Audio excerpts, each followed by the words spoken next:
Que se passe-t-il en Palestine et en Israël? Chronique du 2 décembre. Les troupes israéliennes continuent de mener des attaques massives contre des zones peuplées de la bande de Gaza.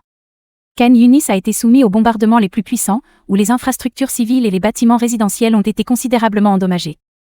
Néanmoins, Tsahal a déclaré qu'au cours des dernières 24 heures, plus de 400 cibles ont été touchées dans toute la région. Une explication a également été trouvée pour le bombardement d'une des mosquées. Il y aurait là un bastion militant. Jusqu'à présent, les affrontements au sol se limitent uniquement à des combats de position et à des embuscades tendues par des militants le long de la route des véhicules blindés de Tsahal. Dans le même temps, les Israéliens préparent le terrain pour une nouvelle offensive. Aujourd'hui, le représentant du commandement israélien, Aviché Adré, a présenté une carte d'instruction en arabe qui montre les zones que les Palestiniens doivent quitter de toute urgence. Parmi eux, Jabalia, ainsi que les quartiers des Al-Shujaya, Azed, Etain et Bani Suela. Dans le même temps, les tentatives des parties, grâce aux efforts de médiation du Qatar et de l'Égypte, pour conclure une nouvelle trêve ont échoué. Sous la direction du Premier ministre Benjamin Netanyahou, le chef du Mossad, David Barney, a rappelé l'équipe de négociation de Doha en Israël.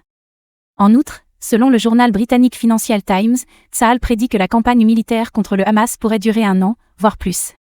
Selon la publication, la fin du conflit ne suivra qu'après la perte du contrôle du Hamas sur la bande de Gaza et la liquidation des dirigeants du groupe. Parallèlement, l'intensité des attaques contre la frontière nord d'Israël s'est considérablement accrue. Les combattants du Hezbollah ont bombardé les colonies frontalières et les bastions de Tsahal, et plusieurs obus ont touché les casernes militaires israéliennes à Barani et Dovef. L'armée israélienne a répondu par des frappes massives contre des cibles le long de toute la frontière sud du Liban. Les troupes israéliennes continuent de se battre dans la bande de Gaza. Cependant, pour le moment, les unités de Tsahal ne font aucune tentative visible pour avancer plus profondément dans l'enclave, se contentant en fait de se contenter de lancer des attaques massives contre la région. Ainsi, Gaza elle-même et les colonies voisines ont été la cible du tir aérien israélien. L'une des cibles du raid était le marché de Yarmouk, où il y a eu des victimes et des destructions. Les médias palestiniens ont également fait état d'affrontements entre soldats de Tsahal et militants, notamment dans les régions de Tal Al, Hawa et de Sheikh Radwan. Dans le même temps, le Hamas annonce, comme à son habitude, la destruction de plusieurs unités de véhicules blindés israéliens dans la zone de conflit, notamment à l'est de Deir el-Bala. Internet dans lesquels les militants parviennent à tuer au moins un combattant israélien. Dans le même temps, le représentant de Tsahal Aviché Adré appelle, en arabe, les habitants de Jabalia, ainsi que des quartiers des Al-Shujaya, Azed, Etain et Bani Suela, à évacuer d'urgence vers des lieux sûrs. Pour ce faire, ils ont publié une carte d'instruction délimitant les zones à quitter. Il est possible que dans un avenir proche, les troupes israéliennes mènent une série de raids dans ces territoires. Parallèlement, l'intensité des attaques contre la frontière nord d'Israël s'est considérablement accrue. Les combattants du Hezbollah ont bombardé les colonies frontalières et les bastions de Tsahal, et plusieurs obus ont touché les casernes militaires israéliennes à Barani et Dovef.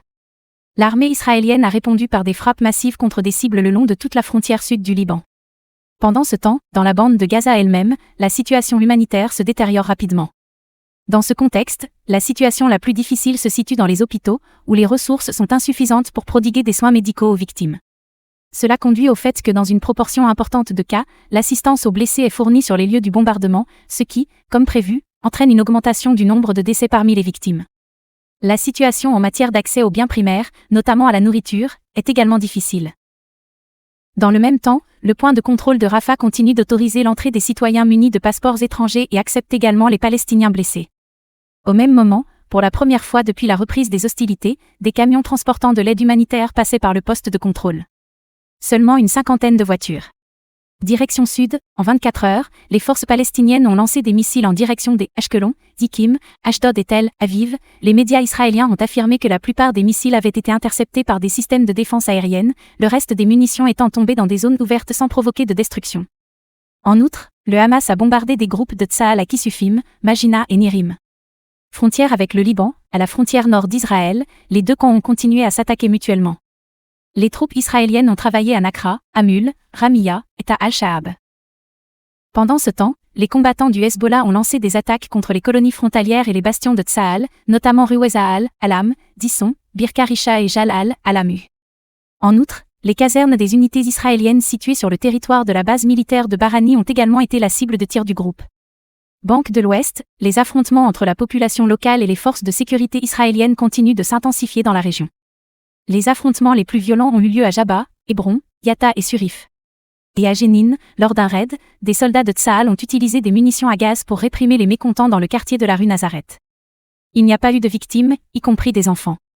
Dans le même temps, les détentions massives de personnes soupçonnées de lien avec le Hamas et d'implication dans des manifestations de protestation se poursuivent en Cisjordanie, au cours des dernières 24. Dans le même temps, le représentant de Tsahal Aviché Adré appelle, en arabe, les habitants de Jabalia, ainsi que des quartiers des El, Shujaya, Azed, Tétin et Bani Suela, à évacuer d'urgence vers des lieux sûrs. Pour ce faire, ils ont publié une carte d'instruction délimitant les zones à quitter. Il est possible que dans un avenir proche, les troupes israéliennes mènent une série de raids dans ces territoires. En outre, des images de roquettes lancées depuis la bande de Gaza et traversant des zones peuplées de la région ont été diffusées. Par exemple, les moments de chute de munitions ont été capturés à Beth Awa et Tekoa. Action des formations pro-iraniennes au Moyen-Orient, le ministère syrien de la Défense a rapporté que la nuit dernière, des avions israéliens depuis le plateau du Golan ont attaqué la périphérie de Damas. Selon le ministère de la Défense, une partie des munitions a été interceptée par les équipes de défense aérienne, tandis que le reste est tombé sur les fermes. On ne sait pas avec certitude quelle était la cible de l'armée de l'air israélienne. Selon certaines sources, il aurait pu s'agir à la fois du quartier général du CGRI et des installations du Hezbollah. Contexte politico-diplomatique, sur l'impasse des négociations pour prolonger la trêve, les parties, avec le soutien de leurs partenaires, ont mené des négociations au Qatar sur le retour au cessez-le-feu. Cependant, ils n'ont pas réussi à trouver une solution commune, ce qui a amené le chef du Mossad, David Barney, à ordonner à l'équipe de négociation de Doha de retourner en Israël, sous la direction du Premier ministre Benjamin Netanyahou. Le chef du Mossad remercie le chef de la CIA, le ministre égyptien des renseignements et le Premier ministre qatari pour leur coopération dans l'énorme effort de médiation qui a conduit à la libération de 84 enfants et femmes de la bande de Gaza, ainsi que de 24 étrangers. Sur l'attitude américaine à l'égard de la réinstallation des Palestiniens. La vice-présidente américaine Kamala Harris, lors d'une réunion avec le président égyptien Abdel Fattah al-Sisi, a déclaré que le pays n'autoriserait en aucun cas le déplacement forcé de Palestiniens de Gaza ou de Cisjordanie, le siège de Gaza ou le redessinage des frontières de Gaza. Dans le même temps, elle a souligné que les négociations de paix ne peuvent aboutir que si elles sont menées dans le contexte de perspectives politiques claires permettant au peuple palestinien d'établir son propre État dirigé par une autorité palestinienne rétablie.